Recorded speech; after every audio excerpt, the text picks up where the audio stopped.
जय हिंद स्टूडेंट्स। तो कैसे हैं आप लोग। मैं आपका इंग्लिश टीचर मोहित पाठक।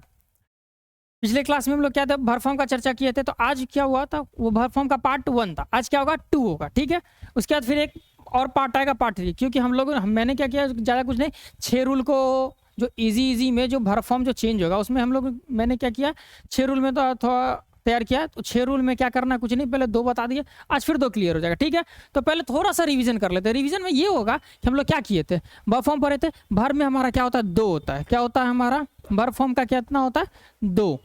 मतलब 2 रूल कल पढ़े थे। भर्व रूल में 2 क्या पढ़े थे पहले। तो सबसे पहले बताए थे भर्व के 5 रूप के बारे में, B1, B2, B3, B4 और B5 के बारे में। क्या पढ़े थे, B1, B2, B3, B4 और B5 के बारे में। जिसमें क्या बताए थे कि अगर जो मूल रूट भर्व होता है उसको 2 के साथ रहता है अकेले, लेकिन जब सेंटेंस में करते तो 2 हटा देते, B1 बन जाता है। उसमें अगर ED लगा देंगे तो B2 और B3 में कन्वर्ट हो जाएगा, ING लगा देंगे तो B4 में कन्वर्ट हो जाएगा, और S या ES लगा देंगे तो B5 में कन्वर्ट हो जाएगा। और आप लोगों के लिए कह दिया था मैंने पहले से ही क्या, कि B5 के में जो S या ES लगाते हैं वो किस आधार पे लगाते हैं। इसके लिए हम लोग क्या करेंगे, एक नंबर जो सिंगुलर प्लूरल के रूप में है उसके लिए हम एक अलग से वीडियो बना दूंगा। मैं अलग से एक वीडियो बना दूंगा जिसमें आप लोगों को समझने में बहुत आसानी होगा। जिसको नंबर कहते हैं सिंगुलर प्लूरल का, तो पहले भर फॉर्म खत्म कर लेते हैं, उसके बाद शुरू करते हैं। ठीक है, तो चलिए आज का वीडियो शुरू करते हैं। तो सबसे पहले हम लोग क्या पढ़े थे, पहला क्लास में वर्ब 1 क्या होता, रूल नंबर 1 पढ़े। तो रूल नंबर 1 में हम लोगों ने क्या पढ़ा था, और रूल नंबर 2, इसमें एक ही, बस इस दोनों में बस एक ही कॉमन ये था कि अगर किसी रेगुलर वर्ब के लास्ट में ई था तो हम लोगों ने क्या किया था, सिर्फ डी लगा दिया था। और अगर जिसके लास्ट में अगर ई नहीं था तो हमको ED लगाना था। ठीक है, ऐसा रेगुलर वर्ब था। क्या था, जिस वर्ब के लास्ट में, क्या वर्ब के लास्ट में अगर ई रहे तो सिर्फ डी लगाएंगे B2 B3 बनाने में, और अगर नहीं रहेगा तो हम लोग क्या करेंगे, उसको ई क्या कर देंगे, ED लगा देंगे। चलिए, तो आज का हमारा भर्व क्या स्टार्ट हो जाएगा, भर्व का पार्ट 2। क्या है, पार्ट 2 है, भर्व फॉर्म है। कौन सा हमारा क्या है, पार्ट 2 है ना, पार्ट 2 जिसमें आज हम पढ़ेंगे एकदम इजी वे में, एकदम रूल के बाय रूल बताऊंगा। आप लोगों को बिल्कुल दिक्कत नहीं होगी, समझ में आ गया। तो चलिए शुरू करते हैं। तो सबसे पहले आज हमारा रूल होगा, आज हमारा होगा रूल नंबर 3। क्या होगा हमारा, रूल नंबर 3। रूल नंबर 3 में क्या कह रहा है, रूल नंबर 3 हमारा क्या कह रहा है, हमारा रूल नंबर 3 ये कहना चाह रहा है कि अगर क्या कहता है, यदि रेगुलर वर्ब के लास्ट में वाई रहे, क्या है हमारा रेगुलर वर्ब के लास्ट में वाई रहे, और वाई से पहले अगर कोई कॉन्सोनेंट रहता है, क्या रहता है, अगर रेगुलर वर्ब के लास्ट में वाई रहे और वाई से पहले अगर कोई कॉन्सोनेंट आ जाता है तो हम वाई को आई में बदल के ED जोड़ करके हम लोग क्या करते हैं, B2 या B3 में कन्वर्ट करते हैं। कोई दिक्कत। चलिए अब लाइन बाय लाइन देखते हैं। क्या है, यदि रेगुलर वर्ब के अंत में वाई रहे एवं वाई से पहले कोई कॉन्सोनेंट दिया रहे तो वाई को आई में बदलते हैं और फिर ED जोड़ते हैं, अर्थात कॉन्सोनेंट प्लस वाई को IED में बदलते हैं। सिंपल है, कुछ नहीं करना, बस सिंपल देखना है क्या दिया हुआ है, क्लासीफाई। सबसे पहले लास्ट में क्या देखेंगे, वाई देखेंगे। वाई से पहले क्या है, F है, तो क्या करना है, कुछ नहीं करना है। क्या वाई की प्लस कॉन्सोनेंट है ना, वाई से पहले क्या कॉन्सोनेंट, मतलब कॉन्सोनेंट प्लस वाई। तो वो क्या किए, यहाँ तक तो देखिए एकदम सेम F तक, बस वाई के जगह पे आई लगा दिए, फिर ED जोड़ के प्लूरल बना दिए। तो क्या हुआ, क्लासीफाइड हो गया, यह भी क्लासीफाइड हो गया। इसी तरीके से नेक्स्ट वीडियो इंटेंसिफाई है ना, इंटेंसिफाई, इसमें क्या करना है, देखिए वही है। इंटेंसिफाई में क्या है, यहाँ क्या था, क्लासीफाई था, यहाँ था इंटेंसिफाई, बस कुछ नहीं करना है। इसमें भी क्या करना है, यहाँ तक सेम है, वाई को आई में बदल के ED जोड़ दिए, सेम टू सेम इसमें भी है। मैग्नीफाई में भी सेम कहानी, डिनाई में भी सेम कहानी, डिनाइड है।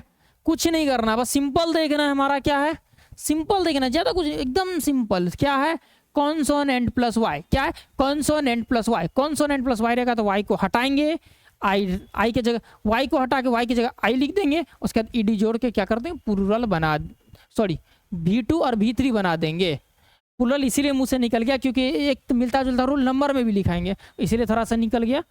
ठीक है, तो एक मिलता जुलता रूल उसमें भी आएगा कुछ ना कुछ। ठीक है, इसलिए मुंह से निकल गया, कोई दिक्कत नहीं। आप यहाँ पे फोकस कीजिए, एकदम सेम टू सेम वो एकदम, उसमें भी रूल बाय रूल ऐसे बता दूंगा कि आप क्लियर हो जाएंगे। तो यहाँ का समझ में आ गया, कॉन्सोनेंट प्लस वाई रहेगा, जैसे इसमें भी है, अप्लाई में भी काम आता है, कैरी में भी काम आता है, कैरीड कैरीड, क्राई है क्राइड क्राइड, और साथ में आप लोगों को क्या कर दिया हूँ, मीनिंग भी लिख दिया हूँ, ताकि आप लोगों को क्या हो जाए, किसी भी वर्ड का अगर मीनिंग पता ना हो तो क्या हो जाएगा, पता हो जाएगा। और इसके बाद हम क्या करूँगा, मैं आप लोगों के लिए एक मतलब ये जो रूल के आधार पे जो जितना हद तक हो सके मैंने छांट लिया हूँ, उसके बाद अगर कुछ एक्स्ट्रा वर्ड होगा तो वो मैं उसका करके अपने ये एक्सपर्ट गुरु चैनल पे एक वो फोटो डाल दूंगा, जो आप लोग उसको देख सकते हैं, पढ़ सकते हैं, समझ में आ गया। और कुछ उसमें अगर होना समझाने का हो तो वो भी समझा देंगे, ठीक है। तो चलिए, एक फ्राई में भी देख लिए, ट्राई में भी देख लिए, ट्राइड, और ड्राई में भी देख लिए, ड्राई। मतलब इसी तरीके से और भी कुछ भर्व हो सकते हैं, मतलब भर्व वो मतलब भर्व का मतलब काम, समझ में आ गया। तो चलिए, आपको अगर स्क्रीनशॉट लेना है तो ले सकते हैं। चलिए, तो आप स्क्रीनशॉट ले ही लिए होंगे, ठीक है, आपने स्क्रीनशॉट तो ले ही लिया होगा। तो समझ में आ गया, 3 रूल खत्म। सबसे पहला में क्या था, ई रहता था तो सिर्फ डी लगाते थे, अगर ई नहीं रहता था तो ईडी लगा दिए, कॉन्सोनेंट प्लस वाई था तो वाई को हटा के आई लिख के ईडी जोड़ दिया, कोई दिक्कत। चलिए, अब हम लोग इस्तेमाल करते हैं रूल नंबर 4। क्या इस्तेमाल करेंगे हम लोग, रूल नंबर 4। अब हमारा रूल नंबर 4 क्या कहता है, यदि क्या लिखा, लेकिन अगर किसी रेगुलर वर्ब के लास्ट में वाई है और वाई से पहले क्या दिया हुआ है, कोई वोवेल दिया हुआ है, क्या दिया हुआ है, कोई वोवेल। अब वाई से पहले क्या था, कॉन्सोनेंट था, और कॉन्सोनेंट से पहले क्या कर दिया है, अब कॉन्सोनेंट आया तो वोवेल भी आ सकता है ना। जब कॉन्सोनेंट था तो वाई को आई में बदले थे, लेकिन अगर वोवेल रहेगा तो क्या करेंगे, उस समय हमें कुछ नहीं करना है, सिर्फ लास्ट में ईडी जोड़ के क्या कर देना है, V2 और V3 बना देना है। समझ में आ गया, क्या करना है, अगर किसी रेगुलर वर्ब के लास्ट में वाई रहेगा और वाई के लास्ट में मतलब वाई से पहले अगर कोई वोवेल रहेगा तो क्या करेंगे, कुछ नहीं करना, बस लास्ट में ईडी लिख करके क्या करेंगे, V2 और V3 बना देंगे। जैसे कि यहाँ देखिए क्या लिखा हुआ है, लेकिन मतलब उस रूल को आगे कंटिन्यू किया जा रहा है। क्या किया जा रहा है, यदि रेगुलर वर्ब के अंत में वाई रहे और उस वाई के पहले कोई वोवेल लगा रहे तो वाई को आई में बदलते हैं एवं ईडी जोड़कर V2 तथा V3 बनाते हैं। समझ में आ गया, कोई दिक्कत है स्टूडेंट्स, एकदम सिंपल है। जैसे प्ले में ये क्या है, प्ले का लास्ट डिजिट क्या है, वाई है, वो लास्ट लेटर वाई है, वाई से पहले वोवेल। आप लोग को पता होगा, बता चुका हूं मैं, वोवेल कितने होते हैं, 5 होते हैं। वोवेल कितने होते हैं, 5, ए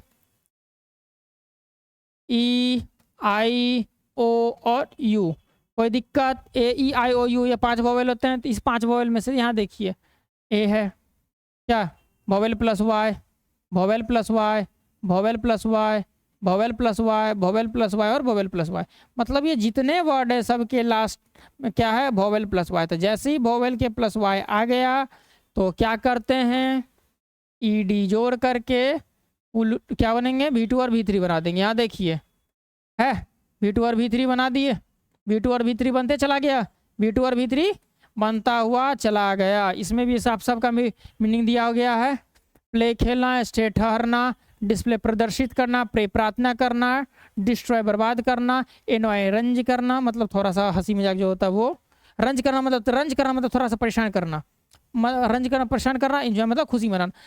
मीनिंग भी लिख दिया गया, मतलब सिंपल है, वोवेल प्लस वाई रहेगा तो क्या करेंगे, ईडी जोड़ करके क्या कर देंगे हम लोग, V2 और V3 बना देंगे। लेकिन अब क्या होता है, कुछ इर्रेगुलर वर्ब क्या होते हैं, इर्रेगुलर वर्ब में क्या होता है, तो कुछ क्या होगा, इर्रेगुलर वर्ब का सिंपल मतलब ही यही होता है कि जिसके लास्ट में ईडी ना होगा। इर्रेगुलर वर्ब का मतलब क्या होता है, जिसके लास्ट में ईडी नहीं जोड़ा जाता है, जो आपको शायद हम पिछले क्लास में बताएंगे, पिछले वीडियो में, अगर नहीं बताए होंगे तो फिर से एक बार समझ लीजिए। इर्रेगुलर वर्ब के मतलब वैसा V2 V3 जिसमें ईडी नहीं जोड़ा जाता है, ठीक है। तो जैसे यहाँ देखिए कुछ इर्रेगुलर वर्ब है, लेकिन रूल क्या लास्ट में क्या है, वोवेल और क्या, वोवेल के साथ वाई है, क्या वोवेल प्लस वाई है, vowel plus Y, vowel plus Y, कुछ नहीं करना है, वाई को आई में बदल के सिर्फ डी लगा हुआ है। तो एक दो कुछ एक्सेप्शन में भी आ जाते हैं, ठीक है। आप लोगों ने जो साइंस पढ़ा होगा या केमिस्ट्री पढ़ा होगा तो उन लोगों को पता होगा कि एक्सेप्शन कितना आता है ना। तो कुछ एक दो इसमें भी वर्ड ऐसे आ जाते हैं जो थोड़ा सा रूल से हट के चलते हैं, जिसे इर्रेगुलर वर्ब की श्रेणी में पहले ही रखा जा चुका है, हमने बता दिया है। क्या कुछ ऐसे इर्रेगुलर जिनके ऊपर यह नियम लागू नहीं होता, पहले बता दी इर्रेगुलर वर्ब है। इर्रेगुलर वर्ब भी क्या होगा, कुछ नियम से हट के चलेंगे, मतलब ईडी वाला काम नहीं होगा कि देखिए किसी के लास्ट में ईडी दिया हुआ नहीं दिया हुआ है ना, मतलब किसी के लास्ट में भी ईडी नहीं होगा। समझ गए? तो कुछ नहीं करना है, एक बार स्क्रीनशॉट ले लीजिए, आप वीडियो पॉज करके कर। चलिए, तो आप लोगों ने तो स्क्रीनशॉट ले ही लिया होगा। तो चलिए आज हम इतना ही क्लास लेते हैं, कोई दिक्कत नहीं है, आराम से छोटा छोटा वीडियो में ही। तो क्या बताए, 4 रूल हम बताए। चारों रूल में क्या, ई था तो सिर्फ डी लगाए, ई नहीं था तो ई डी लगा दिए, कॉन्सोनेंट प्लस वाई था तो वाई को आई में बदल के ई डी लगा दिए, और इसमें क्या था वोवेल प्लस वाई था तो सिर्फ ई डी लगा दिए, कोई दिक्कत। अब क्या करना, कुछ इरेगुलर वर्ड थे तो वाई को आई में बदल के डी लगा दिए, ये 2 एक्सेप्शन होता है। और जो ऐसा ऐसा कोई वर्ड होगा तो हम आपको और लिखवा देंगे या फिर ऐसे लगा देंगे, आप लोग स्क्रीनशॉट ले लीजिएगा, कोई दिक्कत। चलिए, तो इसी तरीके से क्या करना, वर्ब को ईजी वे में याद करते रहिए और एक्सपर्ट गुरु चैनल पे बने रहिए ताकि हर एक सब्जेक्ट का आपको कंटेंट मिलता रहे। जैसे हम इंग्लिश बेसिक ग्रामर का हमेशा आप लोगों के लिए हर वीक में एक बार आप लोगों के लिए कंटेंट लेके आते हैं, क्योंकि बाकी क्लास भी चलते रहते हैं, तो इसीलिए थोड़ा सा कभी टाइम ऊपर नीचे एडजस्ट हो जाता है, तो उसके लिए आप लोग बस जुड़े रहिए हमारे वीडियो से, तो इस चैनल के माध्यम पे, ताकि अदर सब्जेक्ट का भी आपको कंटेंट मिलता रहेगा और इंग्लिश बेसिक भी आपका एकदम क्लियर हो जाएगा। समझ में आ गया? तो चलिए स्टूडेंट्स, इसी तरह आप लोग अच्छे से रहिए, अपने आप को देखते रहिए, और हम लोग यहाँ पर क्या करते हैं, अपना वीडियो को यहीं पे समाप्त करते हैं। स्टूडेंट्स, जय हिंद।